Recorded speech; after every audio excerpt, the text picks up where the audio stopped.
दोस्तों नमस्कार, मैं हूं रोहित कौशिक और आप देख रहे हैं रोहित संवाद। अमेरिकी short seller firm Hindenburg research की एक और रिपोर्ट ने तहलका मचा दिया है। इस मुद्दे पर विपक्षी दलों का स्वर तेज हो गया है और वे भाजपा को लगातार घेर रहे हैं। भाजपा नेता प्रकाश जावड़ेकर ने हिंडनबर्ग द्वारा लगाए गए आरोपों पर कहा कि हिंडनबर्ग एक शॉर्ट सेलर कंपनी है जिसकी विश्वसनीयता कुछ नहीं होती, वह अपने फायदे के लिए आरोप लगाती है। ऐसी संस्थाओं पर विश्वास करना कांग्रेस और विपक्षी दलों का दिवालियापन है। भाजपा प्रवक्ता सुधांशु त्रिवेदी ने कहा कि विपक्षी दल हिंडनबर्ग के आरोपों के साथ सुर मिला रहे हैं और यह साजिश अब स्पष्ट रूप से दिखाई दे रही है कि वे अराजकता और वित्तीय क्षेत्र में अस्थिरता पैदा करना चाहते हैं। सवाल यह है कि इस मुद्दे पर भाजपा द्वारा विपक्षी दलों को मानसिक रूप से दिवालिया घोषित कर देना कहां तक उचित है। विपक्षी दलों पर वित्तीय अस्थिरता पैदा करने का आरोप लगाकर क्या भाजपा अपनी जिम्मेदारी से बच सकती है? इस समय भाजपा सत्ता में है, सत्ता की अपनी एक जिम्मेदारी होती है। अच्छा तो यह होता कि सरकार विपक्षी दलों पर आरोप न लगाकर उन्हें इस मुद्दे पर निष्पक्ष जांच का भरोसा देती। पिछली बार अडानी ग्रुप पर सवाल खड़ा करने वाली हिंडनबर्ग ने इस बार सेबी को भी कटघरे में खड़ा किया है। पिछले वर्ष ही हिंडनबर्ग ने अडानी ग्रुप पर अनेक आरोप लगाए थे। हाल ही में जारी हिंडनबर्ग रिसर्च की रिपोर्ट में कहा गया है कि सेबी प्रमुख माधवीपुरी बुच भी अडानी ग्रुप से मिली हुई हैं। यही कारण है कि उन्होंने अडानी ग्रुप के खिलाफ 18 महीने में भी कार्रवाई नहीं की है। हिंडनबर्ग रिसर्च ने विसिल ब्लोअर दस्तावेजों के माध्यम से जारी रिपोर्ट में सेबी प्रमुख माधवीपुरी बुच द्वारा अडानी ग्रुप में हिस्सेदारी का दावा किया है। रिपोर्ट में कहा गया है कि बुच द्वारा वर्ष 2025 में सिंगापुर में आईपीई प्लस फंड के साथ एक खाता खोला गया था जिसमें अडानी ग्रुप की हिस्सेदारी है। रिपोर्ट के अनुसार माधवीपुरी बुच की ऑफशोर फंड में हिस्सेदारी है।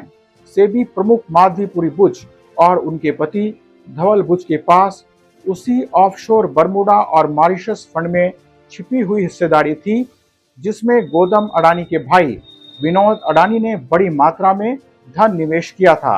रिपोर्ट में दावा किया गया है कि सेबी में महत्वपूर्ण पद पर रहते हुए माधवी ने अपने प्राइवेट अकाउंट से यूनिट बेचने के लिए इन फंड को ईमेल किया। रिपोर्ट के अनुसार इसमें सेबी की अडानी के साथ मिलीभगत हो सकती है। शायद इसीलिए सेबी ने अडानी ग्रुप से जुड़े ऑफशोर शेयर होल्डर्स के खिलाफ एक्शन नहीं लिया। रिपोर्ट में बताया गया है कि Blackstone company real estate investment trust यानी REITs की एक बड़ी इन्वेस्टर है। माधवी के सेबी में रहने की अवधि में ही उनके पति धवल बुच को ब्लैकस्टोन कंपनी में सीनियर एडवाइजर नियुक्त किया गया, जबकि धवल बुच को इस तरह का कोई अनुभव नहीं था, कोई एक्सपीरियंस नहीं था। रिपोर्ट में कहा गया है कि माधवी बुच के नेतृत्व में सेबी ने ऐसे कई रेगुलेटरी बदलावों को पास किया जिसमें रियल एस्टेट इन्वेस्टमेंट ट्रस्ट यानी REITs को लाभ पहुंचा। रिपोर्ट के अनुसार एगोरा एडवाइजरी नाम की कंपनी में माधवीपुरी बुच की 99% हिस्सेदारी है। इस कंपनी में माधवी के पति धवल बुच निदेशक हैं। इस कंपनी द्वारा 2022 में जो राजस्व प्राप्त किया गया था वह बुच के सेबी में घोषित आय का 4.4 गुना था। हालांकि माधवी और उनके पति ने एक संयुक्त बयान जारी कर इन आरोपों को बेबुनियाद बताया है। बुच दंपति ने अपने बयान में कहा कि 10 अगस्त को हिंडनबर्ग ने हमारे खिलाफ जो आरोप लगाए हैं वे पूरी तरह से बेबुनियाद हैं। हिंडनबर्ग के इन आरोपों में कोई सच्चाई नहीं है। उन्होंने कहा कि हमारे जीवन और वित्तीय स्थिति में पूरी तरह से पारदर्शिता है। अगर कोई अथॉरिटी किसी दस्तावेज की मांग करती है तो हम उसे जरूर प्रस्तुत करेंगे। हिंडनबर्ग की रिपोर्ट के बाद भारतीय बाजार नियामक security exchange board of India यानी सेबी ने निवेशकों को शांति बनाए रखने और सोच समझकर कदम उठाने की नसीहत दी है।